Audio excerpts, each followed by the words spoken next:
Discover original के मुअज़्ज़ज़ नाज़रीन, अस्सलामु अलैकुम। प्यारे नाज़रीन, आप सुन रहे हैं मसीहा और मैं हूं असद। इससे कबल आप मसीहा की 129 इकसात सुन चुके हैं। अब किस्त 130 मुलाहिज़ा फरमाएं। लेकिन इससे कबल आपसे रिक्वेस्ट है कि हमारे चैनल को आपने अगर अभी तक सब्सक्राइब नहीं किया तो इसे सब्सक्राइब कर लें और बेल आइकन को क्लिक कर लें ताकि आपको तमाम वीडियोस मिलती रहा करें। और उसके साथ ही आपसे इल्तमास है कि वीडियो को लाइक लाजमन किया करें, शेयर भी किया करें और कमेंट्स बॉक्स में अपने होने का एहसास लाजमन दिलाया करें। आइए इस दास्तान का आगाज करते हैं। दो मजीद तीर झोंक मारे। एक तो शायद खता चला गया था, दूसरा शिकार को चाट गया। चरण और उसके बाकी मादा दो साथियों ने बौखलाकर दाएं बाएं अंधाधुंध फायरिंग शुरू कर डाली। यह हरकत उन्होंने ऐसे वक्त की थी जब हमारी तलाश में निकला हुआ दूसरा टोला सामने की सिम्मत से अचानक ही नमूदार हो रहा था। उन्होंने इन्हें पता नहीं क्या समझा। नतीजे में बौखलाहट का जवाब बदहवासी साबित हुआ और अपने ही टोले ने दूसरे साथियों पर गोलियां बरसाना शुरू कर दी। दोनों जानिब से करिहा अंगेज चीखों की आवाजें यकबयक उभरी थीं। वो मारा, रूमी चहकी, तुम भी कुछ मारो ना, इन्हें अपनी गलती और सूरत हाल का जल्द अज जल्द अंदाजा हो जाएगा, मैंने कहा। मेरा यही ख्याल था कि दूसरा टोला मार्टी का था और अगले ही लम्हे मेरा यह अंदाजा दुरुस्त साबित हुआ, क्योंकि अपने ही चंद साथियों को लुकमा अजल बनाने के बाद दूसरे टोले को अंदाजा हुआ कि इनसे कैसी भयानक गलती हो चुकी है। मार्टी की वहां से चिल्लाने की आवाज उभरी, चरण ये तुम हो, ठीक तो हो ना? बेड़ा गर्क हो तुम्हारा मार्टी। जवाब में चरण की कराहती हुई आवाज उभरी, तुमने मेरा साथी मार डाला, बाकी दुश्मन ने, और मुझे भी टांग में गोली लगी है। दुश्मन डबल चाल खेल गया हमारे साथ। उसकी दुहाई सुनकर रूमी और मैंने मुश्किलों से अपनी हंसी को दबोचा था। तुम अंधाधुंध फायरिंग कर रहे थे, मैं समझा शायद, मार्टी बोला। उसकी आवाज में शर्मिंदगी और बरहमी का तासुर था। अब वक्त जाया मत करो, दुश्मन इधर ही छत पर कहीं दबका बैठा है। आह, चरण रहा, तुम आड़ में छुप जाओ, मैं देखता हूं। मार्टी की गुराहट नुमा आवाज उभरी। मैंने मार्टी की आवाज से उसकी सिम्मत का अंदाजा कर लिया था। मैं रूमी के कान में नीची आवाज में बोला, मेरे पास 2 एक ही तीर बचे हैं, खबरदार अभी गोली मत चलाना। पर न मार्टी और इसके साथ ही आवाज की सिम्मत का अंदाजा लगाते ही इस ब्लाक पर हल्ला बोल देंगे। रूमी ने मेरा इशारा और मकसद समझते ही फौरन लिबास के अंदर हाथ डाला और एक साथ जुड़े हुए 6 तीरों का पट्टा मुझे थमा दिया। वो मैंने लेकर जल्दी से क्रॉस बू के रेस्ट एंगल पर फिट कर दिया। फिर रूमी को एक तरफ करते हुए उसकी जगह संभाली, क्योंकि यहां से मुझे मार्टी और उसके छुपे हुए साथियों की सिम्मत आसान लग रही थी। वो सब दूसरी जानिब के जीने की सिम्मत वाली दीवार की आड़ में थे। तुम जिंदा बचकर नहीं जा सकते सैफ। अचानक मार्टी की धमकी आमेज आवाज उभरी, खुद को हमारे हवाले कर दो, तुमसे रायत बरती जाएगी। उसकी लालीपाप की सी बात पर मेरे होंठों पर यकलख्त जहरीली मुस्कुराहट खिंचाई। मैं खामोश रहा और उसके उबरने का मुंतजिर रहा। डॉक्टर सैफ अकेला नहीं है, इसका कोई साथी भी हमरा है। दफातन चरण ने दूसरी सिम्मत से हाँक लगाई। दूसरा साथी कौन है वो, क्या तुम जानते हो उसे? मार्टी को जैसे हैरत का झटका लगा। मैं नहीं जानता और इसका वही साथी हमारे लिए सख्त खतरा बना हुआ है, चरण ने आगाह किया। वो भी बचकर नहीं जा सकता। चरण तो छुपा हुआ था, लेकिन मार्टी जोश में आकर कुछ आगे खिसक आया था। रूमी को मैंने गोली चलाने से मना कर रखा था, अलबत्ता मेरी उकाबी नजरें उसी पर मरकूज थीं। जैसे ही मुझे उसकी एक झलक नजर आई, मैंने तीर चला दिया, लेकिन मेरा तीर एक जरा सी झलक को निशाना बनाने से कासिर ही रहा।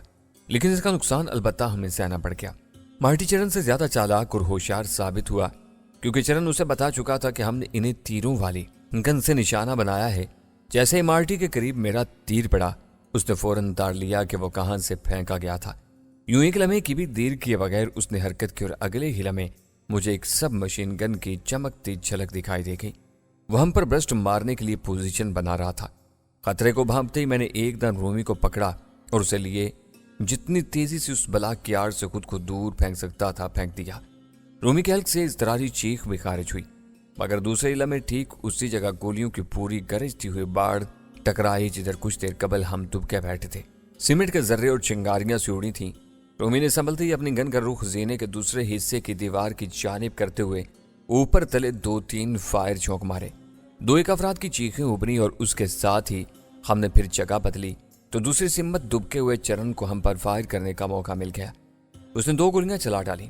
एक गोली मेरे चेहरे के बिल्कुल करीब से आधी छपक देती गुजर गई और दूसरी मेरी बाईं टांग की पिंडली का गोश्त छेदती हुई निकल गई। पल के पल मुझे यूं लगा जैसे किसी ने चाकू का तेज पल आग में सुलगाकर मेरी पिंडली में घुसेड़ दिया हो। मैं उस अज़ियत को सह नहीं पाया और मुंह से चीख निकल गई। सैफ, तुम ठीक तो हो ना? मध्यम मध्यम सी तारों भरी रोशनी में रूमी की लरजती आवाज उभरी। मैं ठीक हूं, गोली छू कर गुजर गई है, जगह बदलो फौरन। मैंने उसकी तसल्ली चाही। हम दोनों ने मुंडेर से नीचे झांका। वसीलान की घनी बाढ़ फैली हुई थी। हमारे पास वक्त कम था और मौत दोनों जानिब से सिरों पर नाच रही थी। दूसरा ऑप्शन नहीं था। हमने एक साथ अपने जिस्म मुंडेर से नीचे लुढ़का दिए, यूं कि दुश्मन की गोलियों की जद में ना आ सकें। वो सोचते रह गए और हम दोनों छत से नीचे घनी झाड़ियों की बाढ़ पर आन गिरे। ये एक हमारी खतरनाक हरकत ही नहीं बल्कि अंदाज हुआ भी था। बाढ़ में कोई लकड़ी या मोटी टहनी भी छुपी हो सकती थी, वो हमारे जिस्मों में तराजू हो सकती थी, मगर शुक्र रहा कि ऐसा कुछ नहीं हुआ। बाढ़ में गिरते रूमी तो जल्दी से संभल कर उठ बैठी, मगर मैं अपनी जख्मी टांग के बायस लड़खड़ाता और गिराता रहा। रूमी ने मुझे फौरन सहारा दिया। हम एक जानिब को बढ़े। मुंडेर से हम पर गोलियां बरसाई जा रही थीं। हम इमारत के छज्जों की आड़ में चलते गए। एक कमरे की खिड़की तोड़ डाली और अंदर जा घुसे। ये बेडरूम टाइप कमरा था, खाली था, अंदर रोशनी थी। यहाँ हमें ज्यादा देर नहीं ठहरना चाहिए। टूटी हुई खिड़की दुश्मनों को हमारी निशानदेही कर सकती है, मैंने हाँफते हुए कहा। रूमी की निगाहें मेरी बाईं पिंडली पर जमी हुई थी, जहां से खून की लकीर बह जा रही थी। तुम्हारी टांग जख्मी है सैफ, वो फिक्रमंदी से बोली। मामूली जख्म है, मैंने बेपरवाही से कहा। इस कमरे से निकलने की करो जल्दी। इसी वक्त टूटी हुई खिड़की से बाहर दौड़ते कदमों की और किसी की चिल्लाने की आवाजें आने लगी। रूमी ने बढ़कर जल्दी से रोशनी गुल कर दी। दरवाजा हम देख ही चुके थे। इसी जानिब अंदाजे से आगे बढ़े। इसे खोला तो एक वसी लाउंज हमारे सामने था, लेकिन वहां एक अनोखा मंजर भी गोया हमारा मुंतजिर था। एक ऐसा मंजर जिसे देखते रूमी और मैं यकलख्त साकित हो गए। हम ही नहीं, वो तीनों भी हमें देखकर उसी कैफियत से दो चार हो गए थे। न हमारे गुमा में न उनके यकीन में था कि यूं हमारा आमना सामना हो जाएगा। वो तीनों भोलानाथ, गौहर शाह और ताज थे। एक दो सेकंड के लिए हम साकित रह गए। इसके बाद सख्ता टूटा। यूं के ताज ने फुर्ती के साथ अपनी जेब के अंदर हाथ डालने की कोशिश की। यही कोशिश यक बयक गौहर शाह और भोलानाथ ने भी करनी चाहिए थी कि यकलख्त रूमी के हाथ में पकड़े हुए पिस्तौल ने आतिशी कह का उगला। ताज का वो हाथ खून से लथड़ गया। मेरे चलाए हुए तीर ने भोलानाथ के पहलू को जख्मी कर दिया। गौहर शाह को गोली चलाने का इतना ही मौका मिल सका था कि जल्दबाजी और खौफ आमेज बौखलाहट के मारे उसकी फायर की हुई गोली हमसे चंद इंच आगे फर्श के बेशकीमत और दबेज कालीन में पवस्त हो गई, जबकि इधर रूमी की चलाई हुई दूसरी गोली ने गौहर शाह के पेट में सुराख कर दिया। वो एक करब अंगेज चीख के साथ अपना पेट पकड़े झुकता चला गया। पिस्तौल उसके हाथ से छूट कर गिर पड़ा। खबरदार, अब कोई हरकत नहीं करेगा, मैं जोश गैर से गुर्रा कर बोला। अपने दो जानी दुश्मनों को देखते ही मेरी नस नस में जोशो जज्बात का लावा सा उड़ने लगा था। मेरी आंखों से जैसे चरारे फूटे पड़ रहे थे। गुज़िश्ता दिनों इनके दरमियान होने वाली अपने मासूम भाई आदिल से मुतल्लिक गुफ्तगू ने मेरे अंदर आतिश इंतकाम का एक तोहफा सा बर्पा कर दिया था। फिर इस मरदूद ताज के हाथों रूमी पर इंसानियत सोज तशद्दुद और उसकी असमत दरी ने मुझे गोया आपस से बाहर कर डाला था। जी चाहा था कि इस वक्त एक तीर ताज के सीने में भी पवस्त कर दूं, लेकिन रूमी की बात आड़े आ गई। मैं इसे ऐसे मौका पर नाराज नहीं करना चाहता था। यूं ताज जैसे मरदूद और मलऊन को जहन्नुम वासिल करने की ख्वाहिश को मैंने बड़ी मुश्किलों से दबाया था। इन्हीं कैफियत के सबब मैं अपनी टांग के जख्म को भी भुला बैठा था। अपने सहारे के बल पर खड़ा था। जख्म ज्यादा गहरा तो नहीं आया था, मगर बहरहाल इसमें दुखन थी। खून किसी हद तक बहते रहने के बाद अब कुदरती अमल के तहत जमने लगा था। इधर वो तीनों बेबस हो गए। भोलानाथ और गौहर शाह बुरी तरह जख्मी होकर कालीन पर पड़े तड़प रहे थे, जबकि ताज अपना जख्मी हाथ थामे कड़ा हमारी जानिब गजबनाक नजरों से घूरे जा रहा था, और साथ ही वो बार बार कालीन पर पड़े गौहर शाह को भी देखता जा रहा था। इसकी आंखों में गैस से ज्यादा अब तशवीश का उनसर गालिब नजर आता था। तुम दोनों बच कर नहीं जा सकते। मगलूब होने के बावजूद ताज हमारी तरफ देखकर भेड़िए जैसी आवाज में गुर्राया। इस वक्त खुद मैं ताज पर बुरी तरह उधार खाए बैठा था। रूमी उसकी वजह थी। इस मरदूद ने रूमी के साथ जो कभी हरकत की थी वो नाकाबिले मुआफी जुर्म था। मैं उसे उसी वक्त वासिल जहन्नुम कर डालना चाहता था, लेकिन रूमी की तंबी आड़े आ रही थी। तभी मेरे जहन में एक जहरीला ख्याल उभरा। इस मरदूद को इस करेखा नाक जुर्म की सजा तो फौरी तौर पर जरूर मिलनी चाहिए। बिल्कुल तेजी से एक सफाक ख्याल जहन में आते ही मैंने उस पर फौरन अमल कर डाला और इस मरदूद मलऊन का निशाना लेकर एक तीर फायर कर डाला। सरदस्त ताज को फौरी तौर पर सजा देने के हवाले से मेरा हदफ बड़ा मानी केस था और वो इसका मुस्तहिक भी। एक मर्द होने के नाते मैं उस नाजुक मकाम से वाकिफ था। ताज पर मेरा गोली की तरह छोड़ा हुआ तीर छटिक की आवाज के साथ निकला और उसके पेट पर नाव के निचले हिस्से में ठीक उस जगह पर लगा था जो मेरा हदफ था। तीर लगते ही तेजी से खून जारी हो गया। ताज के हल्क से बड़ी कर्बनाक चीखें खारिज हो रही थीं। वो इस मजरूब जगह को छूने से भी कासिर रहा और झुकता चला गया। फिर जमीन बोस हो गया। रोमी अभी कुछ कहना ही चाहती थी कि अचानक दौड़ते कदमों और किसी के जोर जोर से चिल्लाकर बोलने की आवाजें सुनाई देने लगी। ये चरण और मार्टी की आवाजें थीं। इनके साथ ही भी इनके साथ थे। वो इसी तरफ आ रहे थे। निकल चलो सैफ, ये काफी है, रूमी बोली। टिकने का जवाब भी नहीं रहा था मगर मेरी तसल्ली नहीं हुई थी। मार्टी, चरण, ताजकालीन पर बड़ा चिल्लाया।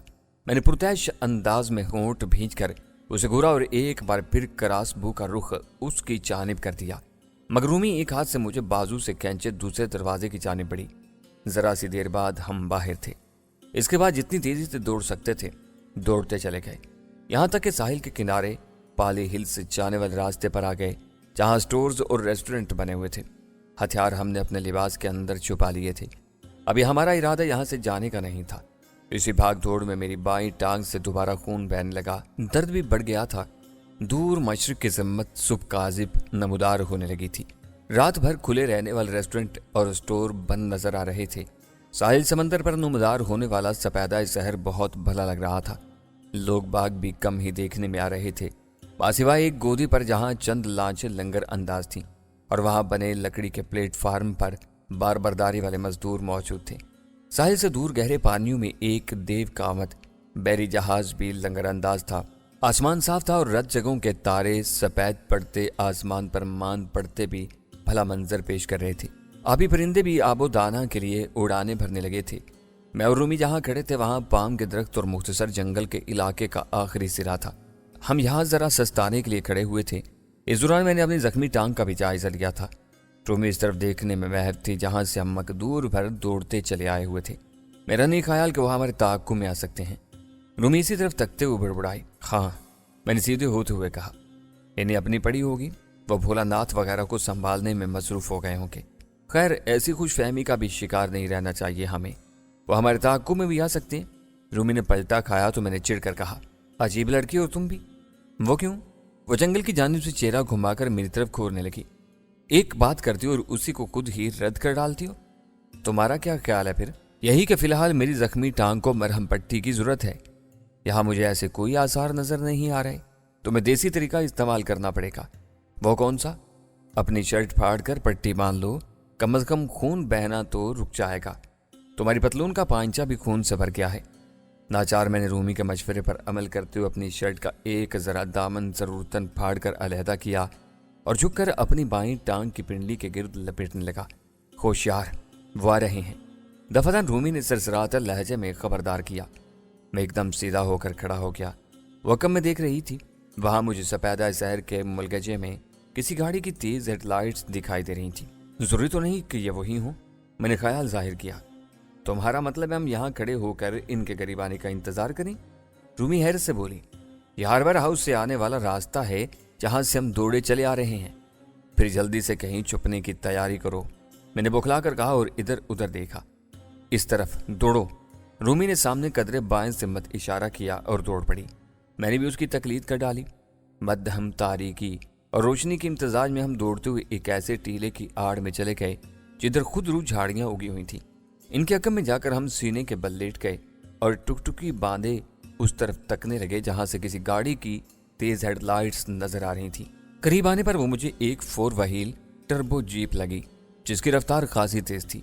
मैंने सांस रोक ली और इसके अंदर मौजूद अफराद को ताड़ने की कोशिश करने लगा। अगले लम्हे मेरे रगों में खून की गर्दिश तेज तर होती चली गई। अंदर ड्राइविंग सीट के बराबर में मार्टी बैठा था, बाकी उसके 3 साथी थे, चौथा ड्राइवर था। कोया कुल 5 अफराद थे और यकीनन मुसल्ला भी हो सकते थे। इनका रुख साहिल की जानिब था। इस तरफ चलती, रूमी ने इशारा किया। मैं उसकी तकलीद करता रहा। हम गोदी की दूसरी जानिब आ गए। यहाँ 24 दीवारों की चंद छोटी बड़ी गोदाम नुमा इमारतें इस्तादा थीं। गैराज भी था, एक होटल भी नजर आया। हम इसके अंदर जा घुसे। यह बार था, अंदर चंद ही लोग थे। बारटेंडर एक मोटा सा क्रिश्चियन दिखाई दिया जो अधेड़ उम्र का था। उसने बुनियाद नुमा शर्ट और नीचे थैला सी कैलस वाली पैंट चढ़ा रखी थी। सीने पर स्लीव झूल रही थी। मुझे यहाँ खाने की खुशबू में महसूस हुई। जिन्हें पैग वगैरह लगाना होता वो सीधा काउंटर के करीब रख के स्टूल का रुख करते, मगर हमने खिड़की के करीब वाली एक मेज का इंतखाब किया और वहां जा बैठे। बारटेंडर हमें तकता रहा, फिर काउंटर के अकब से घूम कर लकड़ी का एक तख्ता हटाकर हमारी जानिब आ गया। शायद सुबह सवेरे की वजह से दीगर वेटर्स वगैरह अभी तक नहीं आए थे। हमने उसे बर्गर और काफी लाने का कह दिया। वो बेजारी से ये कहता हुआ दोबारा काउंटर की तरफ बढ़ गया। जरा देर लगेगी। हमें भी कोई जल्दी नहीं थी। रूमी खिड़की से बाहर तकने लगी। मेरा ख्याल है वो आगे कहीं निकल गए हैं। मैंने भी बाहर साहिल की जानिब देखते हुए कहा। इसी वक्त कहीं करीब किसी स्टीमर का बगल बजा। इसकी आवाज़ मुझे अजीब सी लगी। मेरा नहीं ख्याल। रूमी बदस्तूर खिड़की से बाहर का जायजा लेते हुए बोली। वो आसपास ही मंडला रहे हैं और किसी भी वक्त यहाँ भी आ सकते हैं। आने दो, वो यहाँ किसी किस्म का दंगा फसाद नहीं कर सकते। पुलिस मुतहरक नजर आती है यहाँ। मैं तसल्ली से बोला। ये तुम कैसे कह सकते हो? रूमी ने चौंक कर खिड़की से निगाहें हटाकर मेरी जानिब देखा। मैं एक पुलिस कार खिड़की से देख चुका हूँ, मैंने जवाब दिया। फिर भी आ गए तो मुकाबला करेंगे, हमारे पास हथियार मौजूद हैं। रूमी ने कोई जवाब नहीं दिया। थोड़ी देर गुजरी थी, हमारा ऑर्डर सर्व कर दिया गया। हम बर्गर वगैरह खाने में मसरूफ हो गए। खैरियत रही थी, वो लोग गायब हो चुके थे। हम दोबारा हार्बर हाउस का रुख करेंगे।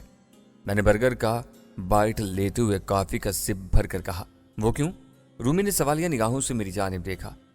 आखिर पता तो चले कि वो लोग जिंदा बचे हैं या मर गए, मैंने कहा। बाद में पता चल जाएगा, अभी वहां जाना खतरे से खाली नहीं होगा। कमाल है, ये तुम कह रही हो जो आखिरी हद तक मुतमईन हुए बिना नहीं रहती। मैंने हैरत जाहिर की। जहां जिसकी जरूरत महसूस करती हूँ वो मैं कर गुजरती हूँ, उसने कहा। मैं खामोश हो गया। अभी हमने काफी खत्म ही की थी कि अचानक एक गड़गड़ाहट की आवाज पर चौंक पड़े। हम दोनों ने खिड़की की जानिब देखा तो चौंक पड़े। खुले आसमान पर एक हेलीकॉप्टर तेजी से परवाज करता हुआ हार्बर हाउस की सिमत जा रहा था।